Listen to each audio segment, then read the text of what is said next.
This week in Destiny. Before we get started with our weekly round of news for Destiny 2, we'd like to take a moment to touch on feedback in the conversation around the portal and its rewards. We initially outlined some goals on August 7th dedicated to improving progression, increasing Crucible and Fireteam Ops rewards, and addressing feedback around raid rewards. Last week, while we covered a handful of improvements to scoring and portal rewards, we also announced plans to tune some rewards down in solo and pinnacle ops. A giant mistake, but let's continue. Based on player feedback, we're revisiting our approach to balancing progression as we believe our previous approach was too conservative, and these nerfs would work against our goals of improving progression. Yeah, man, when you acknowledge 1 week that you're like, yeah, we understand that the grind is a little bit bad right now. You don't like how it feels. It sucks. It's very slow in comparison to what you're used to. Essentially, the community had been weaned off of the power grind for the past 2 years of the game. So to reintroduce it at this intensity, not only is it going to be pushed back on that front, but this is one of the harder grinds that we've ever had in the game, period. Yes, there are a lot of activities to grind, but having to wait for a 5% drop chance for 50 straight levels, acknowledging that that's a fact, and then the next week deciding, actually, we're gonna nerf everything on top of that. You've basically told us we understand that the power grind is too long, so we're gonna take steps to make it longer. I don't understand how these ideas make it this far. I know there are very smart people at Bungie, and I know that people are saying these things. I just don't know why that person isn't being listened to. Because anyone could have looked at that list and been like, yeah, they're mad at power progression, and we are making power progression harder. There's going to be blowback. To be clear, we believe these changes were the wrong call. Thank God, Bungie. I said this on Twitter, right? I think that it's very important not only that they revert these changes, but they acknowledge that it was the wrong decision. I'm very happy to see not only are they going to revert everything, presumably, but they're also going to acknowledge yeah, we screwed up a little bit. We misread the community. I think that there needs to be a larger conversation as to how it is that they're receiving this feedback and the ways that that's being digested. But this is a very good step to admit that we misread the situation. We're trying to adjust, but we're probably going to walk things back. Let me see if that's actually what they're doing before I give them too much praise. We want all activities in the portal, solo or fireteam based, to feel rewarding. We want our activities to contribute understandable and meaningful progress to your climb and power. As such, the following changes are being made immediately. Planned reductions to power earned for a given grade within solo ops have been reverted. Very good change. Planned reductions of engrams earned in Encore, Starcrossed, and Whisper have been reverted. I don't think that that's the most impactful for Whisper, but for Encore and Starcrossed, that is fantastic. The plan change for Prime engrams to require decryption in the tower has been reverted. They announced that one already. But yes, credit to you, that would have extended the grind artificially by a number of hours because we have the hardware problem with PS4. Thank you for not making us do that. The thing that would build on this, if we did get those Prime engram drops and we were able to decrypt them in our inventory, I think that would save a lot of people a lot of strife. Because right now, even to decrypt exotic engrams, people are going to the tower. There are very few things that you need to go to the tower for. If that's one thing that we can take off of the list to kind of quell the frustration of folks going to the tower, I would be all in favor of us just having the ability to decrypt from the side screen where we view all of the engrams that we have in our inventory already. Because we're able to do that with Eververse, and people have been fairly positive about that change. I think that this is the next step in order to improve that experience. Oh shit, we're getting buffs.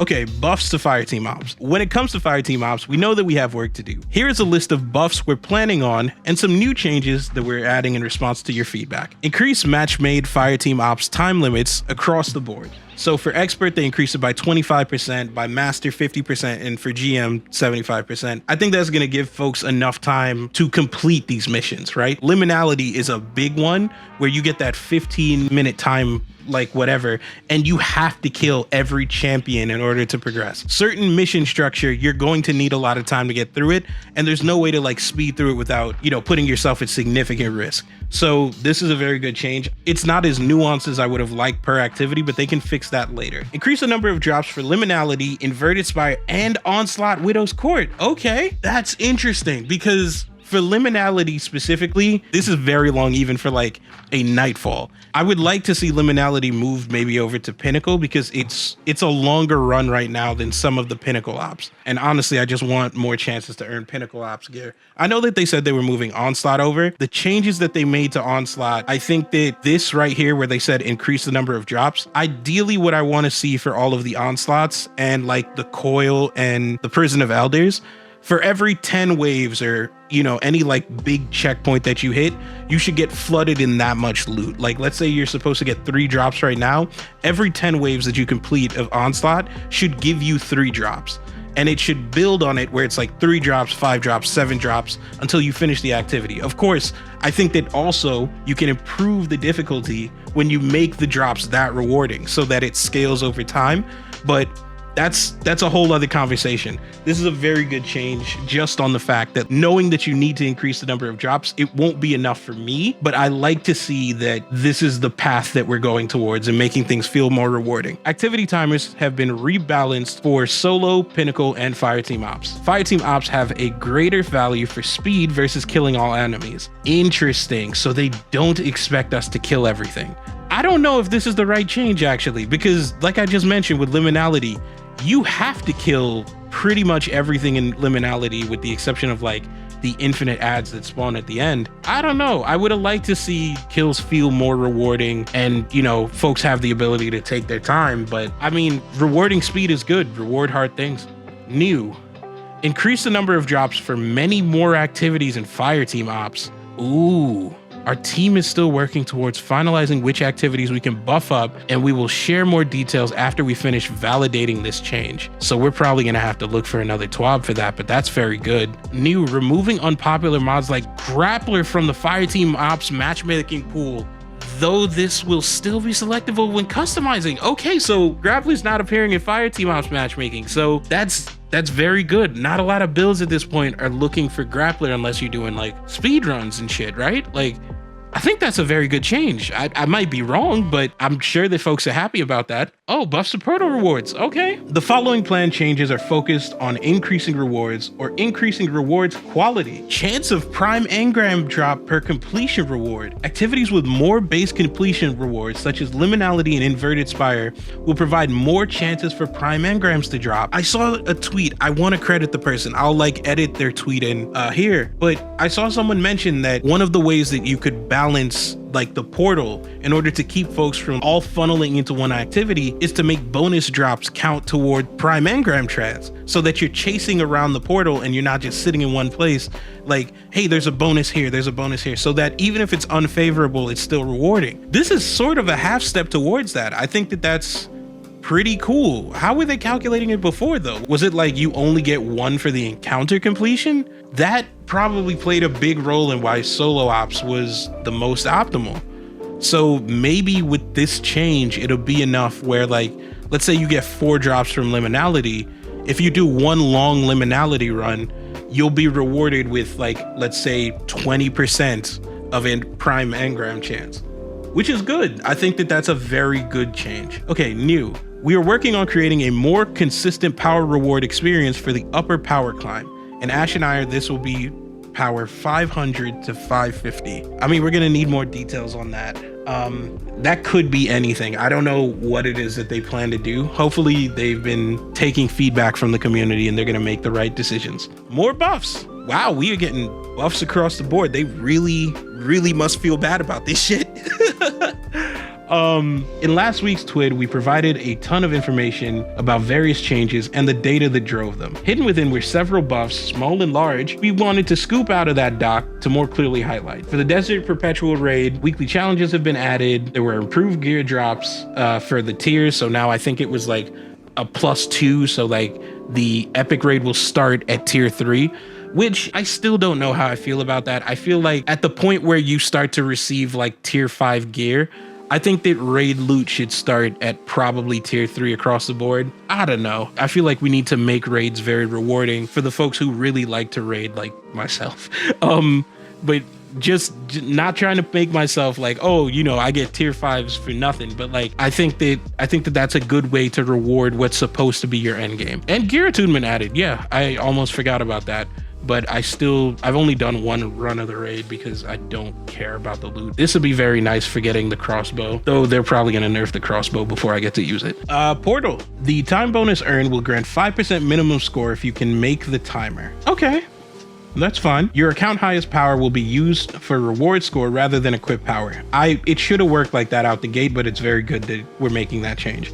So now you don't have to have on your highest power gear in order to get the best gear, which is how it should work. Out of paranoia, I've been upgrading the set that I've been using for Trials of Osiris, just because I feel like sometimes when I have like weaker gear on, I may get like a tier 3, and I'm like, I don't know if that's because of my performance or because of my power. So removing that across the board is probably good. And conquests are now replayable. I think they need to do a little bit more to tell us about what the quote normal drop looks like after you complete the conquest with the 5 tier 5s or whatever like that. What does a normal conquest reward you with? I'd like to see that language added to one of the upcoming TWIDs. In the long run, we're still going to be cautious about a singular ops category or activity becoming the go-to for power leveling. Here's the thing. It's Destiny. I think we've hit the point where like the people who are going to optimize the fun out of the grind, they're doing that because they want to, right? You can be unoptimal and you can grind different things, but at the end of the day, if you are going to place an emphasis on power, you cannot expect folks to unoptimally grind power when trying to just get it over with, because ultimately folks are grinding power so that they can get the tier of loot that they want and not have to think about it. And I'm trying to make that process, an already painful process, as short as possible. So folks are going to optimize the quote fun out of playing the same activity like 1,600 times. That's just the case. It could be a little bit less crazy than sitting in Caldera or K1, but ultimately whatever the changes that you make, there is going to be an optimal activity. And I think that the team just needs to mentally prepare themselves for data that says everyone's funneling into like, let's say, Onslaught. That doesn't mean that Onslaught needs a nerf. It just means that that's the best way for people to spend their time mathematically. We can have larger conversations about why that's troubling for the game, but like, it's something that you're going to have to look out for. We want Destiny to be a game where you want to hop in with friends to level. I'll get back to that. Rather than declining an invite to spend time in a solo activity for the sake of progression. I still take issue with this. And I'll tell you what specifically I take issue with, right? We want Destiny to be a game where you want to hop in with friends to level. I think that this is a fundamental misunderstanding of what you should want people to play Destiny for. When you have a system entirely basing its ecosystem around number go up, people are going to do the most optimal thing for the number to go up. Friends be damned, because what's the goal? The goal is to get the loot that you want in a looter shooter, and you've tied that to power level for some reason instead of hard experiences. I'll talk about that in a different video. But again, I don't think that the aim for people should be to hop in with friends to level. I think that the aim should be for people to hop in with friends, do some hard shit, and get rewarded for doing that hard shit. I think that if you want to have tier 5 experiences, you should get 2 of your buddies who are also very good at the game, and you guys should go in, bunch of modifiers on, and just do your best to get out. And if you're successful, you get a tier 5 job. If you're not, you can run it again. But I don't think that there's an understanding of the problem yet. And I hope to open up the dialogue eventually that maybe the power level system isn't the healthiest in the way that we engage with the game. But I don't think the community's there yet. I'm hoping that they get there. In this case, we understand that alternate experiences need to be brought up a bit more to help things feel good rather than pushing other options down in the short term. That was universal feedback. Oh my God. Everyone said we didn't raise the floor, we lowered the ceiling. So I am super glad that that piece of feedback got through. That is a weird listening moment that actually paid off. And we don't want players who generally just want to play solo or pinnacle ops feeling like they're getting caught by a stray nerf. That's entirely fair for 2 reasons. 1, some people like to play this game alone, and 2, pinnacle ops has an entirely different loot pool. Having nerfs to getting the gear that you want out of pinnacle ops when the featured gear is on like a very limited rotator, even though there are announcements to add more rotators in, I think that that feels bad for the game. So I'm glad to hear that they're understanding that we need to start doing things in a way where people can, quote, play their way. I know everyone says that is more of like a gotcha to Bungie, but like legitimately, people should want to hop onto Destiny and just play for a couple of hours the way that they want and get sufficiently rewarded for that. I don't see any mention of PvP here, but like, I think that's especially true for like the PvP people. And I don't know if they're being rewarded to the level that they want and have the gear that they want. There's no like track that rewards them sufficiently for being good at the game. I hope to start some advocacy for them too. Our current approach is to bring options up and make sure that they feel good before we look at the quote problem children. Yeah, fine. I guess we'll talk about that eventually. Our hope is to continue to iterate and improve the progression through the power band with these increases to Fireteam Ops, the Portal, as well as combined with the improvements to the Crucible we have made. I think that the Crucible people would take issue with that. And the additional improvements to raid rewards coming in 9.1.0 as well. I'm sure that there's something that they want to talk about regarding PvP, because if you're going to have the Ash and Iron DLC, probably a PvP focused DLC, there better be some like real R&D done to make PvP feel as good as possible, because from the folks that I did talk to regarding PvP, it's in a state right now where they don't want to engage with it because of Aureus Neutralizer, because of Graviton Spike. You know, it's just, apparently it's not a great experience for them. So I'm hoping that changes are being made, you know, that are concentrated on their enjoyment of the game. Now, on to your regularly scheduled TWID. This week in Destiny, we're bringing back heavy metal with a new event pass and new rewards. Make sure you get your Drake tanks polished and your Fallen Briggs prep for combat. We also have more info on our goals for different class fantasies. Okay, what are we talking about this week? Heavy metal, class identity, defining Warlocks, Titans, and Hunters. This is going to be interesting. Congratulations on Destiny Rising's release. Yeah, apparently that's very successful. I still have to play. Highlighting the newest art drop for the Edge of Fate, PAX West community meetup, and tune into a creator lore panel. All right, heavy metal's back in the Crucible. The limited time 3v3 PvP mode is back. Hop into your vehicles and work with your team to destroy your opponent. With this comes new legendary weapons, cosmetic rewards, and an updated event home. Guardians who compete get the opportunity to unlock several rewards: a heavier duty emblem, a new sword hollow foil, and a kinetic shotgun hollow foil. So we're finally getting these weapons. Okay, starting on September 2nd and ending on September 9th. So make sure you play, as it will no longer be possible to use or claim these rewards after the event ends. Okay, all right, this is the real important part. Class fantasy in Destiny.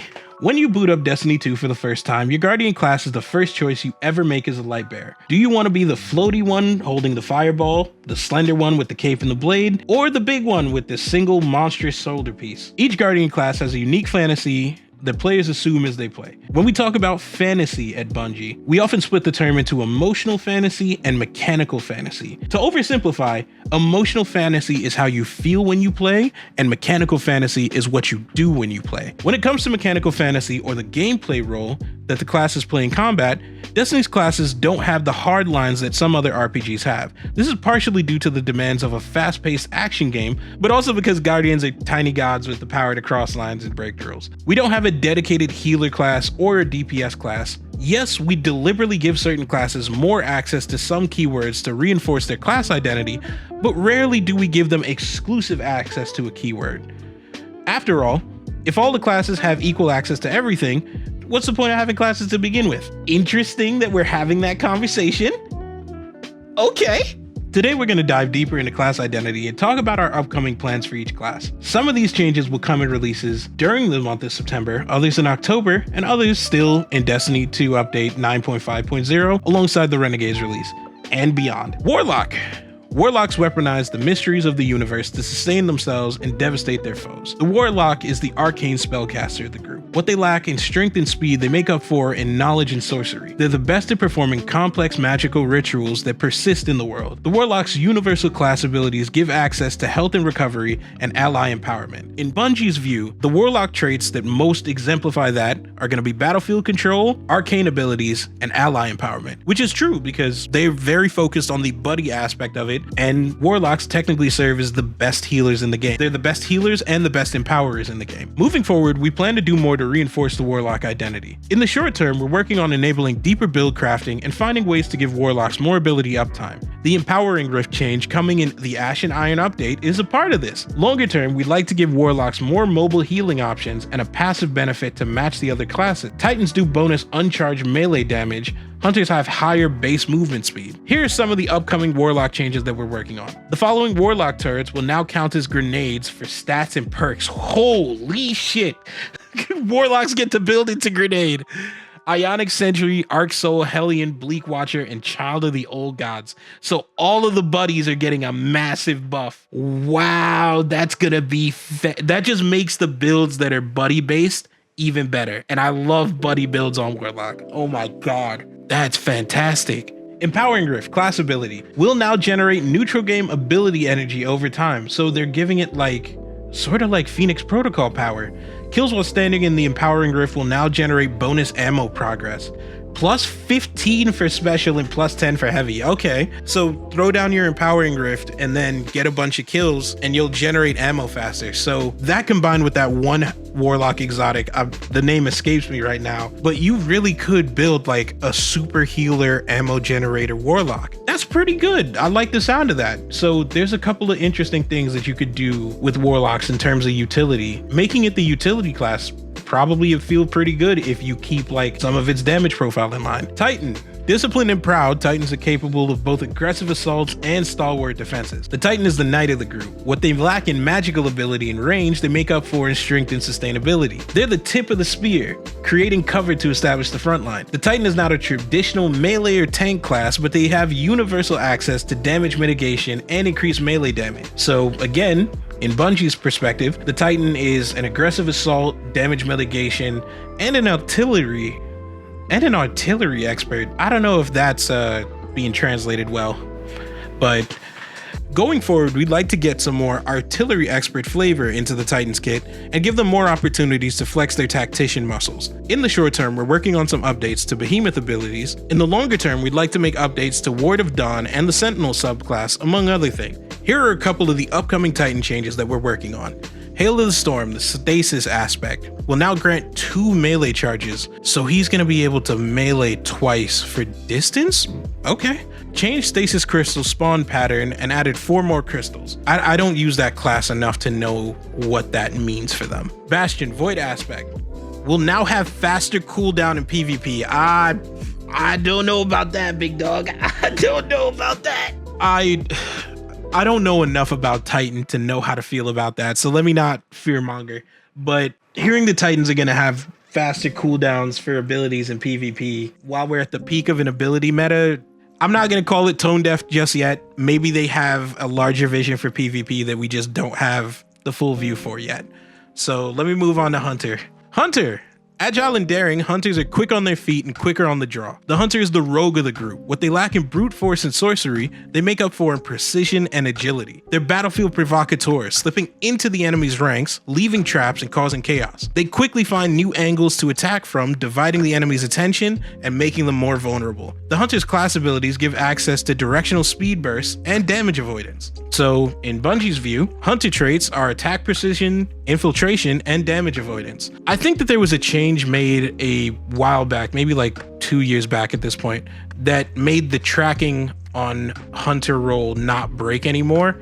I'd like to see that returned, but I don't know. That could cause problems for PvP that I don't want to cause. Going forward, we'd like to give hunters more abilities to help support their fire team. In the short term, we're working on giving Gunslinger an update. Longer term, we'd like to address the feedback that Night Stalker relies too much on invisibility, among other things. Here are some of the changes that hunters should expect. On your mark, solar aspect. Stacks of on your mark now give weapon stat instead of weapon handling and reload? Max of 40 stat at 10 stacks. What the fuck? Whoa, that's not okay. That's not okay. What the fuck do you mean that hunters get a free 40 weapons? Oh no, whoa, okay. Okay, rescale stack count to a max of 10 stacks. All right, fine. Precision hits now give 1 stack. Precision final blows now give 2 stacks. Okay, wait. No. Hunters are gonna be the best damage class in the game. It's not even gonna be close. What the fuck do you mean you're giving them 40 weapons at basically all times? Precision final blows at 10 stacks now cure you instead of giving radiant. Okay, so they're doing that and that's gonna, but you could just roll. There's so many ways to get radiant in the game that like, I don't think that this hurts you. And plus, you now have survivability. You don't need to run healing nade on Hunter ever. You could just get a precision kill. What the fuck? This isn't, people are gonna complain about this and they're right to. I don't think that's okay. Golden Gun, Deadshot, Solar Super. Now refunds ammo on Golden Gun final blows instead of on ignitions. Now extend super duration on Golden Gun final blows. Duration diminishes with final blows, grants less in Crucible. So you could pap, and get all of the ammo back, and it extends the timer. That's gonna feel great, but like, Marksman's Dodge, class ability, now reloads all weapons on activation, now picks up nearby ammo bricks on activation. Oh my god, they're making Gambler's Dodge, they're making it a fight. If Marksman Dodge does that job, then what does that do? No, because then the other attraction will pick up the orbs when you use your class ability. So if you run Powerful Attraction and Marksman's Dodge, you can pick up all ammo, you can pick up all weapon, you can reload all your weapons, and you can pick up all of the orbs in the area. And that's all gonna play into how quickly you get your super. Wow. I think I understand why they put Not Swap on now. That's quite a bit. God. Class identity wrap up. We love all Destiny's classes equally. No, you don't. Stop lying. And we're dedicated to making sure that each class has a chance to shine. We don't want any of our classes to be viewed as the DPS class. Spoiler alert, it'll be Hunter. The Hunter's gonna be the DPS class. You're giving Hunters 40 weapons at 10 stacks, and they now get it on precision hits. I am putting on a 900 SMG, and it's over for everything in PvE. All three classes should be capable of roughly the same damage output. That said, there will always be certain builds that are more effective than others in different contexts. We'll continue to balance subclass builds to ensure we don't have any clear win buttons and ensure that each class feels powerful. I hope that's a spoiler for an Athros nerf, because goddamn, Trials has been unbearable lately. In the future, we're interested in doing more to make each class's identity feel more distinct, potentially through stronger passive effects for each class. However, this adds more complexity to an already complex game, and the player experience comes first. We truly appreciate the feedback you've given on the classes, and we ask that you continue to provide feedback whenever you have it. Okay. I'm gonna use this as a small section to provide feedback on these changes. The Warlock changes make sense. I think that Warlocks were getting sick of being the buddy class, and you've now given them tools to be the buddy class. I don't know if this is what the Warlock player base wanted, and I don't think that the player base was eager to build out of Empowering Rift, but making Empowering Rift more viable, it works. It's okay. I do think that when Warlocks were asking for, let's say, more build variety, they kind of wanted to play more out of their melees instead of their grenades. And I think that the melees are sufficiently strong. Like handheld Supernova is a great melee, but like I don't think that it has like the punch that any of the buddy builds have. So I would love to see a way for Warlock to like shift slightly away from buddy builds and, you know, kind of get their identity elsewhere. But I get why they made these changes to make that feel better. Titan, I feel like they were a little conservative with Titan, because any time that you give Titans a tool, it just happens to be one of the best tools in the game. So I get why they're being very measured with Titans, but if I was a Titan player, I'd feel a little sad reading this. You highlight damage mitigation and you specifically say that you want them to be an artillery expert, but I don't see any changes that make them an artillery expert, unfortunately. I don't think that any of this is going to have an impact on the way that they play the game. Really, I don't think these changes are that great.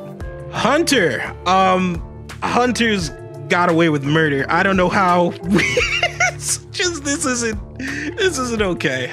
This is on your mark, given weapon stat instead of weapon handling and reload. Losing the reload is gonna suck. But on the other hand, you don't have to get precision kills for the reload now. And you're getting weapons. So again, your reload's gonna be faster and your weapon handling is gonna be faster and you're gonna have more damage. So really losing this doesn't hurt that much because you get this. I think that whatever benefits that this had when it was capped, if you build into weapons and you're working with this as a baseline, you're probably gonna get close to where you were. So understanding that, right? And understanding that two of the most important weapon stats right now in the game are weapons and super, giving 40 weapons in this economy is a stimulus that I don't think that hunters needed, but we'll take it. The change to Deadshot, I feel like this just makes sense.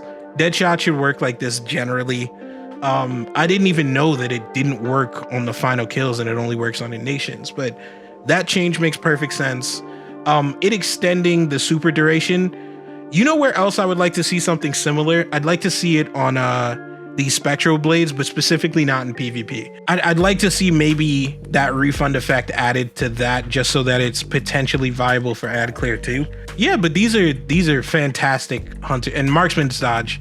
Marksman's dodge was already pretty strong for reloading everything for damage phases. Reloading weapons, what does that eat into? That eats into Dragon Shadow, its identity, but picking up all nearby ammo bricks, goated. I don't know why or how they're gonna make this balanced, but like having that much access to ammo that might just be around, it really does depend on like the radius that that's going to work in, but that is crazy on paper.